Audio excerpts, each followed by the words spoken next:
Hey, what's going on, guys? This is the first video on the channel. It's going to be me restoring my grandpa's 641 Workmaster tractor.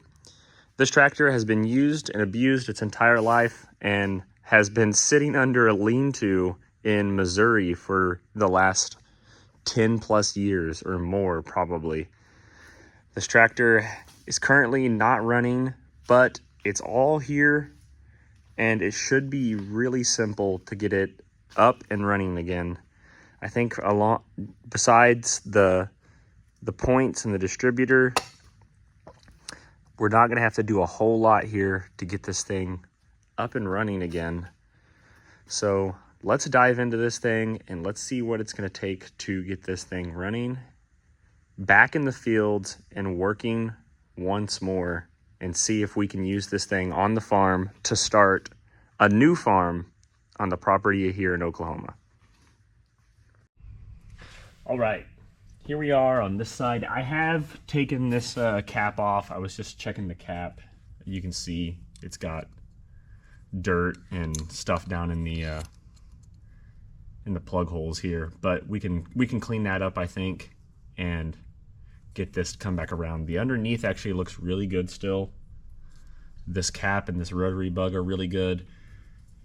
So you can see there's some melted wires here, and this coil, I need to test this coil to see if it's probably good, or I might just put this coil on because this is actually off of an old Ford pickup, but it's a 12-volt coil and I know that it works for sure, so we might just swap these coils straight over.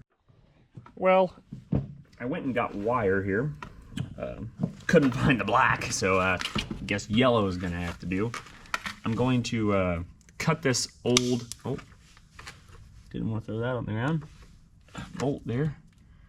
I'm gonna cut this old wire out where it's been melted here on the end, and I'm gonna just splice on a new wire. Or actually, there's just a flathead terminal, like a spade terminal here, and then a ring terminal on this side. So I'm gonna just make this whole new piece just because that wire's been melted. After the wire's been melted, it's not good anymore. It's gonna be more prone for that to happen again and again. So got some butt splice connectors here. I'm gonna make one of these up.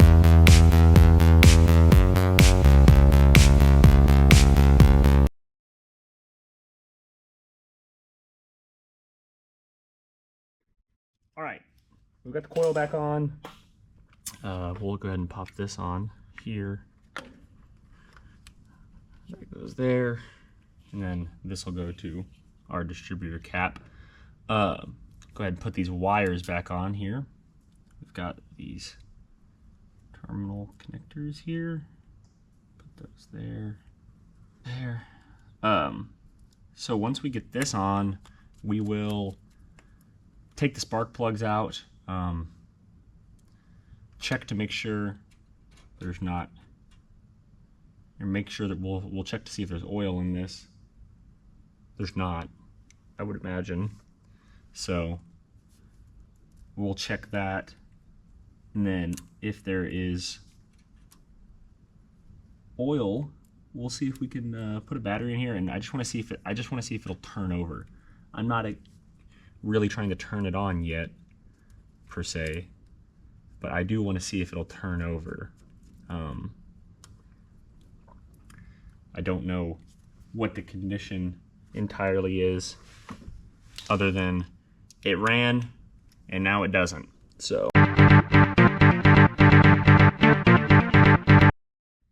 all right, went and got a ratchet and a spark plug socket. I'm gonna go ahead and take these spark plugs off and see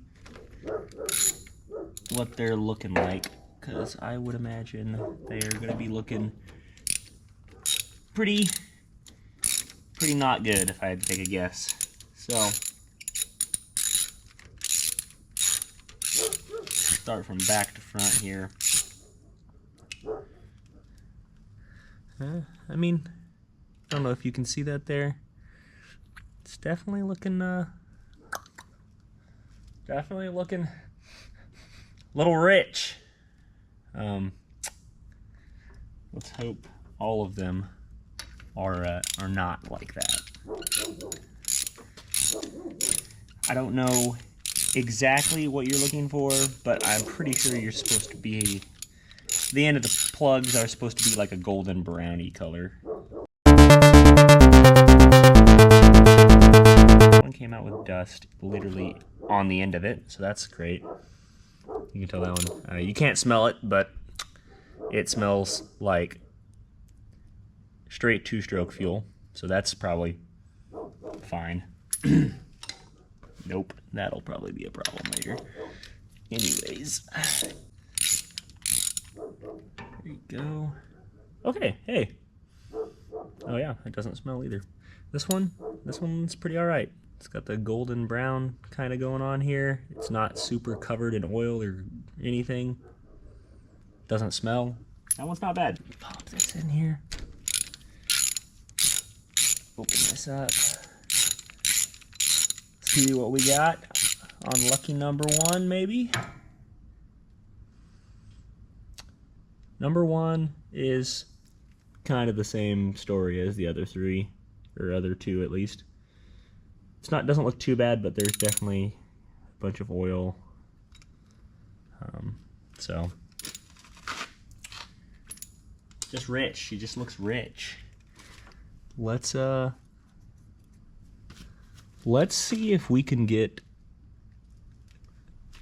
a battery on this thing and a hookup from the starter on the other side. Let's see if we can get this thing to crank over. I'm gonna leave the spark plugs off. See if we can get this thing to crank over. All right. So the reason I got this battery is because, well, it was the one that came with it. And I put the charger on it, and it looked like it was holding charge still. Let's do a little Sparky Boy test here. It doesn't look like something immediately blew up, so I think that's good. Let's come up here, around over towards the other side here. The other side here is going to have, I believe, the ignition, the key for it at least. Should be, yeah, there it is down here. Let's see if something happens here. I don't believe something will, but you know, you never know. Let's test it out. 3, 2, 1, bring the thunder. Yeah. I kind of figured that was gonna happen. Alright, let's just make sure I didn't put the voltage tester on the battery, so let's just make sure our battery has any form of voltage on it.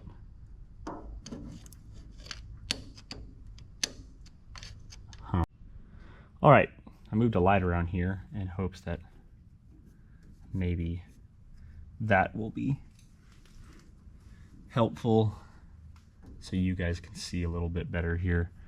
The air filter is, let me tell you, right in the way. I might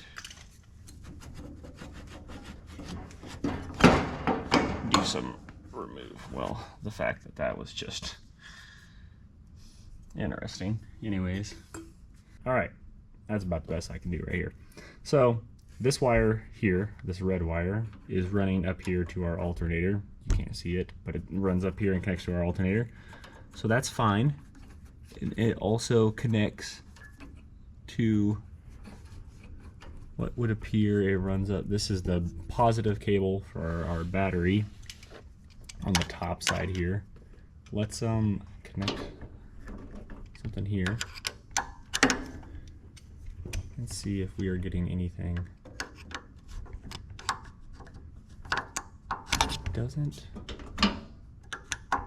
appear to be getting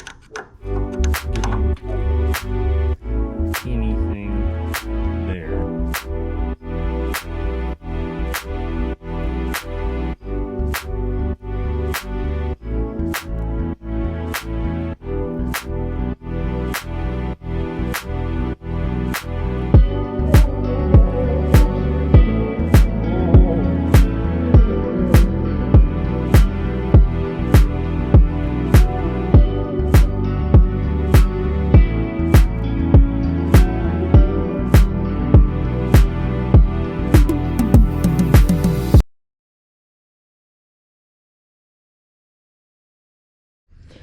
Well, I went and looked for a solenoid. We don't have one right now, but I'm gonna go pick one up. Not right now, but I was gonna ask, what do you guys think on whether we should just fix this up, get this thing running, driving, and working? Which we're gonna do that regardless. We're definitely gonna get it running and driving, and we're gonna get it back out in the field working. But I think I want to do a complete like restoration on this thing. And by complete, I mean I want to give this thing some new paint, something really make it look like it would have back in the 50s when it was new. You know, give it a new paint job, redo all of the detailing here on the words, and really try to make this thing shine